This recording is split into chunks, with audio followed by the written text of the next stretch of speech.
ada nikmat batinah, yaitu kepuasan mendapatkan ma'rifatullah. Aku ulang lagi, kepuasan mendapatkan apa? Ma'rifatullah. Itu nikmat batin. Baik yang terkait Allah maupun terkait logika-logika tasawuf. Terkait Allah misalnya gini, misalnya kula mikirnya. Kula nu bolak-balik matur niki, berkali-kali di tempat ngaji ini. Mugi jenengan eling mboten gadah masalah ingatan ini eling-eling. Eling-eling tenan. Wong nak soleh, ya soleh, ya soleh. Cek soleh mulai cilik, cek soleh dadakan terus husnul khotimah, pokoknya napa? Soleh.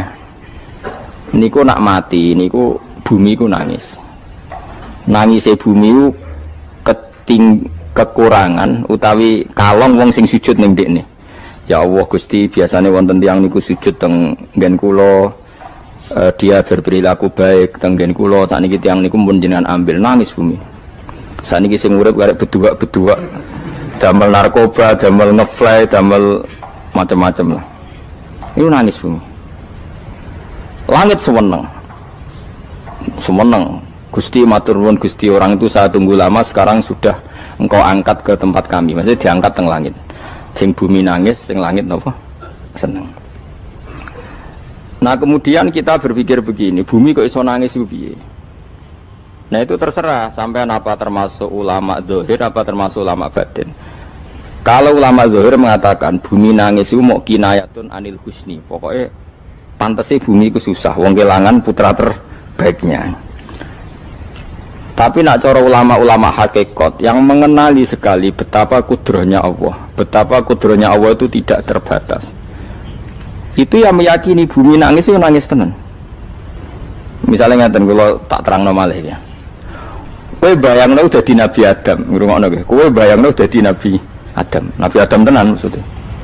Terus Nabi Adam orang pertama dia tahu betul kalau dia dicipta dari bumi. Dan dia pula tahu betul, beliau tahu kalau dia bisa ngomong, bisa mikir, bisa macam-macam. Terus indukannya beliau itu bumi. Mesti pikiran Nabi Adam, jangan-jangan bumi ini juga bisa berpikir kayak saya. Ini kan materi saya, karena saya dari bumi ini bisa ngomong, bisa melihat macam-macam. Terus bedanya apa manusa mbek napa? Umpama kowe dadi Nabi napa? Adam. Orang yang dekat sekali, qoribu ahdin, dekat sekali dengan kesaksian kudroh Allah. Gini ku dekne roh nak materi ini ke bumi, dan dia orang pertama yang urung lali kemana. Tapi ketika sudah ribuan orang, mungkin jutaan orang, lali. Seakan-akan bumi itu tidak jenis dari kita. Bumi adalah hal yang berbeda dengan kita. Kita manusia berakal, bumi itu benda mati. Terus kowe katut wong goblok-goblok, bumi itu benda mati. Sajane ya rada kriminal wong Islam muni bumi itu benda mati. Enggak bisa berpikir, yang bisa berpikir hanya manusia. Itu kengawuran-kengawuran yang kita ciptakan sendiri, kita wariskan turun-temurun. Umpama kowe iku dadi ulama, ngomong ngono iku isin. Bumi kok nyekseni kowe sujud, banyu nyekseni mbok pangan, mbok ombe kanggo sujud. Semua itu bersaksi tentang kita. Ya, lah nek sampean tanglet kula, cara melogika gimana? Begini, tak wari cara gampang-gampangan ya. Tak warai tauhid sing kasyaf. Tauhid ini yang dawuh Sayyidina Ali lau kusifal khoto umastatu yakinan. Umpama somben tutup-tutup iku dibuka, akulah imanku ora tambah mbek pangeran. Karena tren dunia dan akhirat sama. Zaman ning dunia ya Allah ala kulli saing godin, kok zaman ning akhirat ya Allah ala kulli saing. Cara Sayyidina Ali, somben aku wis matilah imanku ora tambah, meskipun aku ora swarga neraka. Lah kena napa? Darah padha wae, ning dunia ya pertunjukan kudratullah, ning akhirat ya pertunjukan kudratullah. Jadi pikirannya Sayyidina Ali seperti itu. Saya kan lahir misalnya tahun 1970. Berarti mulai Nabi Adam itu saya kan nggak ada. Ngerti-ngerti ada. Saya mengira waktu zaman tidak ada itu panjang apa cepat? Cepat, karena kita tidak melalui itu. Ujuk-ujuk wujud. Kadang aku mati ya wedi kan. Mau mati jebule kiamat 1 juta tahun kasih opo nang kuburan. Masih di Khalillah ya. Makanya aku ya ora roh, tak tinggal turu sakmono kan yo nglilir.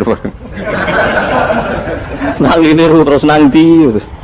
Apa mlaku-mlaku nang donya apa piye kok nak turu ya kok ngani ngoyo turu kok ribuan tahun lintas. Terus ya apa jajal? Sampeyan tak takoki, misale sampeyan ning kuburan iku apa? Apa ngadepi mungkar nakir tukaran terus itu keselen tukaran kok nopo ratusan ribu mungkin. Nah terus kita dilatih. Kata Sayyidina Ali gampang latihan seperti kata Sayyidina Ali apa gampang ya udah menjadi wong alim. Pada akhirnya kita ini aku zaman urip yo ora roh karepe, ngerti-ngerti urip, mati yo ora roh karepe. Pas mati sampean petangin yo ora roh karepe, pokoke wa matar sauna illa ayyasyallah. Makanya masyhur itu dia ketemu orang ateis. Dia orang ateis itu anti Tuhan, anti Tuhan pokoknya. Dia ditanya, "Lalu kamu hidup itu karena siapa?" Ya enggak tahu hidup. "Lalu kamu mati yang menentukan siapa?" Ya enggak tahu, kalau tahu mati. Ya berarti Anda enggak bisa menentukan diri kamu sendiri. Akhirnya dia taslim, ya ada yang menentukan lah, ya ada yang menentukan itu dalam Islam disebut apa? Allah, disebut kalimatu haqqin alaiha nahya wa alaiha namut. Jadi kalau maknanya itu kalimat yang benar-benar nyata, yang karena kalimat itu pula kita mendapat kehidupan, yang karena kalimat itu pula kita mati, yang karena kalimat itu pula kita akan bangkit lagi. Itu yang makna hakikat. Tapi kalau makna syariat nggak begitu. Kalau makna syariat begini, dan ini benar juga. Mengenai kena ada di ulama, ciri utama ulama itu jami'ul bayan. Dia kalau menjelaskan itu indah sekali dan orang pasti taslim. Sama saya tak warai tenan. Sama kan biasa wiridan la ilaha illallah kan biasa, mulai mimpin tahlil sampai kepeksa mergo do tahlil melok, sampai sing darani bid'ah akhirnya ya melok tanggane napa? Tahlil. Soale wae. Kata Ibnul Qayyim Al-Jauziyah dalam kitab Zadul Ma'ad. Kitab Zadul Ma'ad itu kitab kesayangannya Sayyid Abdul Al-Haddad. Sayyid Abdul Al-Haddad itu pengarang kitab Zadul Ma'ad. Padahal kitab ini dikarang oleh muridnya Ibnu Taimiyah. Abdul Al-Haddad itu gak seneng Ibnu Taimiyah tapi seneng muridnya. Jadi di sini ulama ya demokratis. Gak seneng gurunya tapi seneng. Saja nih Ibnu Taimiyah itu orang baik. Ya ulama top ya baik, ya waras top. Tapi ngerti-ngerti Wahabi itu identik dengan Ibnu Taimiyah. Akhirnya ulama ahli sunnah penyebut itu terus isin. Mulane kiai-kiai ra ono sing dalil qala Ibnu Taimiyah mergo dicap Wahabi. Padahal Ibnu Taimiyah wong alim. Di kitab-kitab kita termasuk Syekh Muhammad piyambak nanya Ibnu Taimiyah qala Syekhul Islam no qala. Tapi kan ini sudah milik Wahabi sehingga kita ini terus akhirnya gak gelem nyebut. Ya jadi kitab koyo dalil fastabiqul khairat iki apa par iki dadi dalil yo dhewe-dhewe. Wah parah tenan wong-wong. Dulu saya melihat orang enggak kunut itu ya biasa. Mergo saya sebagai wong alim ngerti iku madzhab Abu Hanifah. Saiki nek ora kunut Muhammadiyah. Kita ini sebetulnya ahlul ilmi enggak tahu kunut itu madzhabnya siapa kita. Itu madzhabnya Abu Hanifah, yang kunut madzhab Syafi'i. Tapi tahu-tahu iki madzhab NU, iki madzhab Muhammad. Mana ada orang-orang ini bisa punya madzhab? Ngalime sepiro nganti dadi no? Madzhab. Tapi wis dadi bahasa, wis dadi apa? Sekuaco kabeh sene. Mas repot-repot. Tak warai iki. Sampeyan ben nglafadzno la ilaha illallah iku keren ya, keren tenan mboten keren-keren. Ngendikane Ibnu Qayyim Al-Jauziyah itu gini. Min asliha khuliqatil jannah wa min asliha khuliqatin nar. Terus wa min asliha khuliqatid dunya wa min asliha buisatir rasul wa min asliha qatala rasul. Wah, terus sampai sekarang saya tak bedai. Surga itu kan digawe kelas VIP. VIP mewah.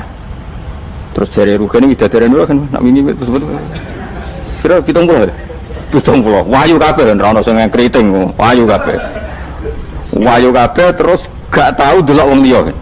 Kadang bojo kita wis elek jek delok. Oh ya, widadari sifatnya maksuratun fil khiyam. Jadi gak tahu keluyuran ning ndi. Wayu kabeh. Lek surga yang semewah itu selek itu ya bagi mereka sing nglafatno atau yang menerima la ilaha illallah. Neraka sekarang dibikin dalam itu. Jari Abu Hurairah neraka itu tes-tesane benda kamu jatuhkan ke neraka itu untuk sampai ke bawah itu nunggu 70 tahun. Kila 70.000 tahun. Dikira HP membuat ceblok nang neraka itu cebloke ngenteni 70 tahun. Betapa dalamnya ngentekno bego piro ya bayang misalnya.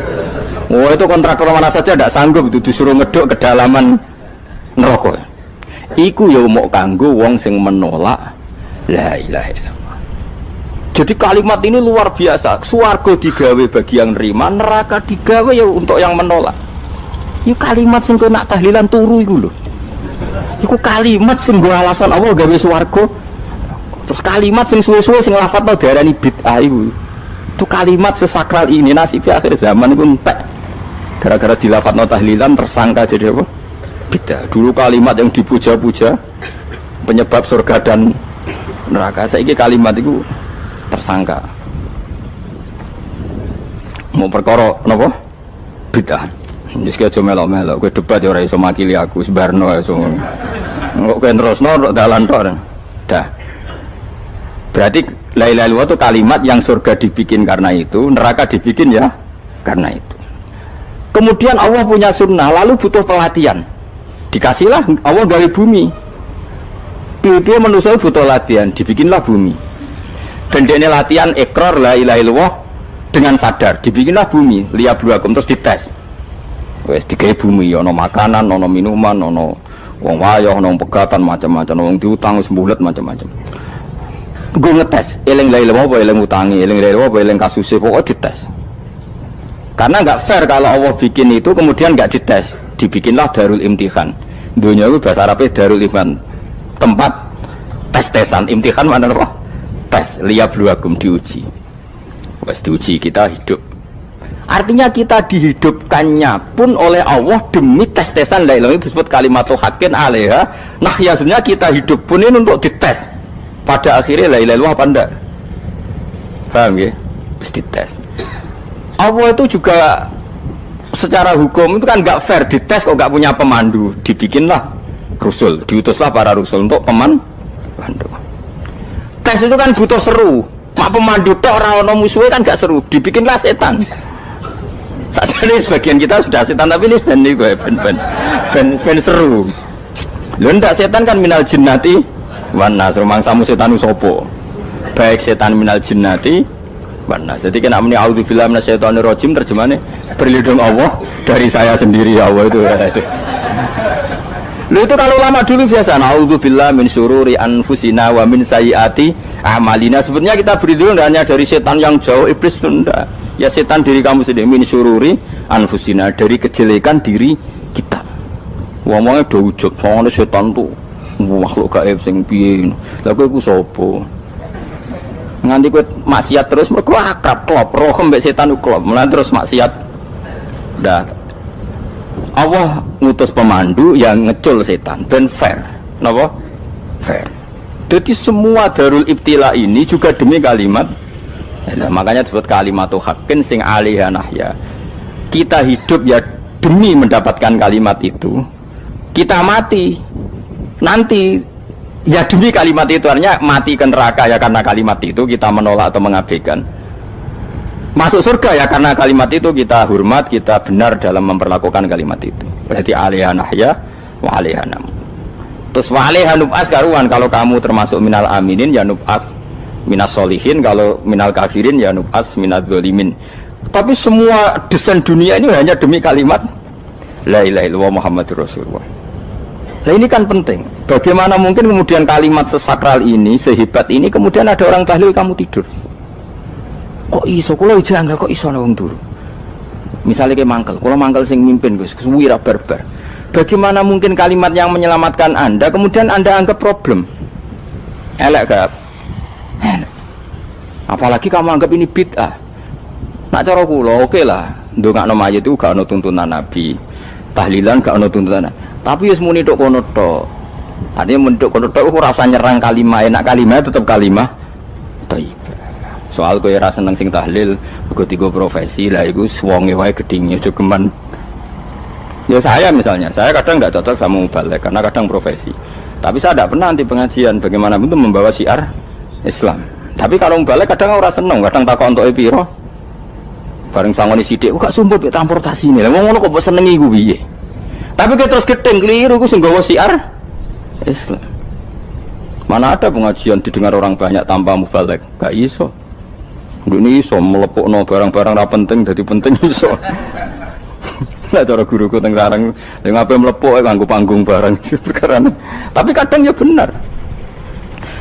Yang namanya mudin mubalek ya itu bisa benar bisa salah. Tapi kamu gak boleh gedeng kalimatnya. Pilih kalimat itu kalimat hak. Nah, ini penting kalau utarakan. Sehingga zaman Nabi Sugeng ini rungokno tenan ngaji kula.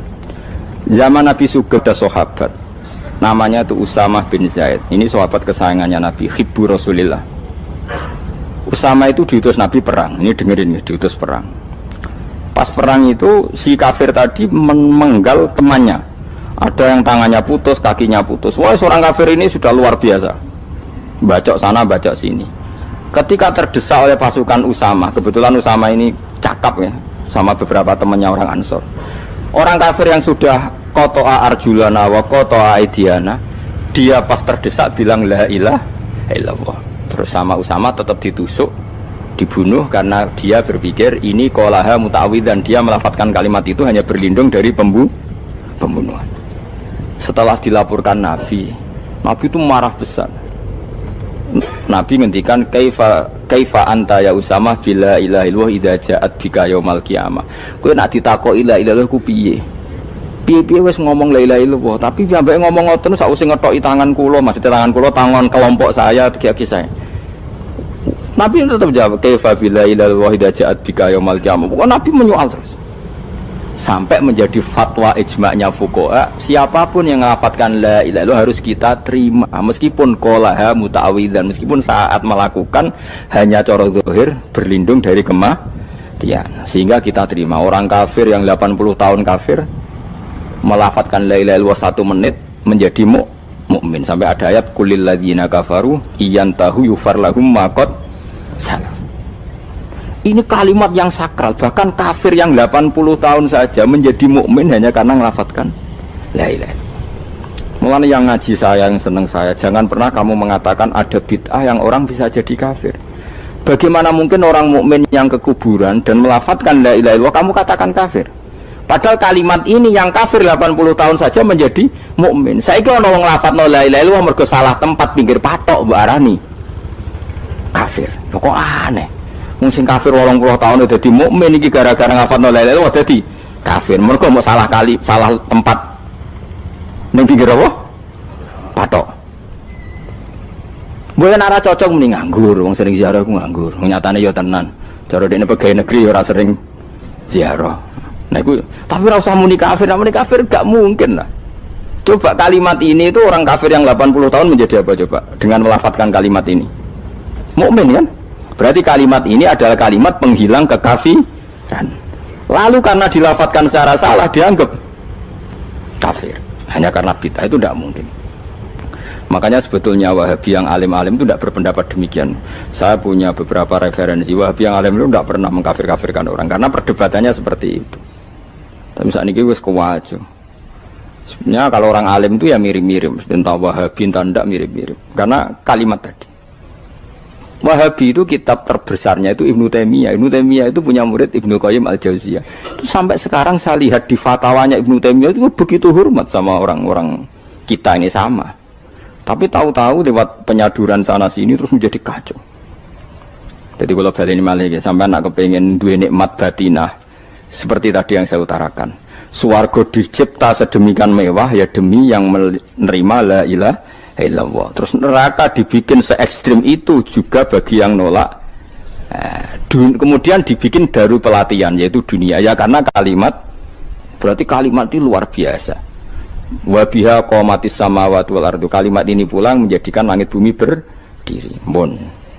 Lalu sekarang kita bisa ngomong, bisa berpikir, bisa ngadekno BPKB macam-macam. Itu karena kita sendiri apa karena kudratullah? Saya tanya. Karena kudratullah. Kalau karena kudratullah, apa susahnya Allah bikin kemampuan tanah ini nangis, tanah ini susah. Wong podo-podo kowe iso nangis, iso mikir ya mergo kudratullah, ndak karena kamu. Harusnya ya sama, bumi-bumi ini bisa menangis juga karena kudratullah. Makanya bumi ini menangis ketika enggak ada orang yang sujud. Iku ya mungkin. Wong zaman kowe iso nangis ya krana kudratullah, mestine bumi yang kamu katakan benda mati, hakikatnya dengan kudratullah juga sama dengan kita. Mulane tenggene kitab Al-Husunul Hamidiyah, kula ngrasa utang tenan mbek kitab. Dulu saya ngaji 2 tahun kitab Al-Husun. Kitabnya kecil tapi saya ngaji itu 2 tahun. Berkali-kali saya ulang. Itu beliau cerita gini. Dia yang ngarang itu orang alim, kebetulan dia orang India. Memang kelebihannya kitab dikarang orang Arab itu luweh bulet. Wong Arab kan semuanya Islam, karangannya itu standar. Ini dikarang orang India. Di Tonggo Blodor, di masjidnya, dikarang ulama yang masyarakatnya itu udah karu-karuan. Beliau cerita itu gini, manusia itu punya satu kebodohan, di mana kebodohan itu disebabkan oleh robtul asbab al-adiyah, mengkaitkan sebab sing biasa-biasa. Misalnya gini, sama saya kita omongin, misalnya ada orang bilang gini, batu ini nanti itu menjadi ayam. Orang bilang mukhal apa enggak? Enggak, jawab saja. Mukhal. Kenapa bilang mukhal? Karena dikira enggak bisa kan? Enggak, jawab saja. Jawab satu-satu. Batu ini menjadi ayam. Kamu jawab mukhal. Alasannya apa? Alasannya enggak mungkin terjadi apa kamu enggak bisa? Sebetulnya karena kamu enggak bisa. Udah. Lau ukhbiro dzakar rajul. Andai kan orang itu kamu kasih tahu, klungsu ini biji asem itu, biji pohon asem itu. Nanti yang kecil ini suatu saat besar. Setelah besar buahnya banyak, tambah besar, tambah besar. Terus orang bilang mungkin. Ketika bilang mungkin itu karena dia bisa apa hanya karena menyaksikan berkali-kali ada kejadian nak klungsu ditandur, iku iso dadi gede. Coba sama jawab. Karena dia bisa apa karena hanya menyaksikan itu sering terjadi? Hanya misalnya. Artinya zaman dia mengatakan mungkin itu pun tidak memberi kontribusi ikut buat. Iya enggak? Tetap bergantung kudrahnya Allah. Dia hanya bilang mungkin karena sering melihat. Sebenarnya dia enggak sama sekali memberi kontribusi. Lah ya darani mungkin ya ora urun. Paham ya? Lalu kenapa dia kecangkeman terus muni wong wis mati dadi lemah gak mungkin dadi manusa meneh. Lho zaman dadi manusa sing wis ngene iki kok mani dene lara melok gawe. Terus muni mungkin mergo sering terjadi, sering roh, sering bersaksi. Berarti sebetulnya manusia itu pakai ukuran dia mampu tidak mampu apa pakai ukuran bersaksi melihat. Bersaksi. Nah ini kan problem kita sebagai manusia itu problem. Mulane disebut wa kanal insanu dzaluman jauh wis goblok aja. Mergo manusia itu nak wis goblok aja.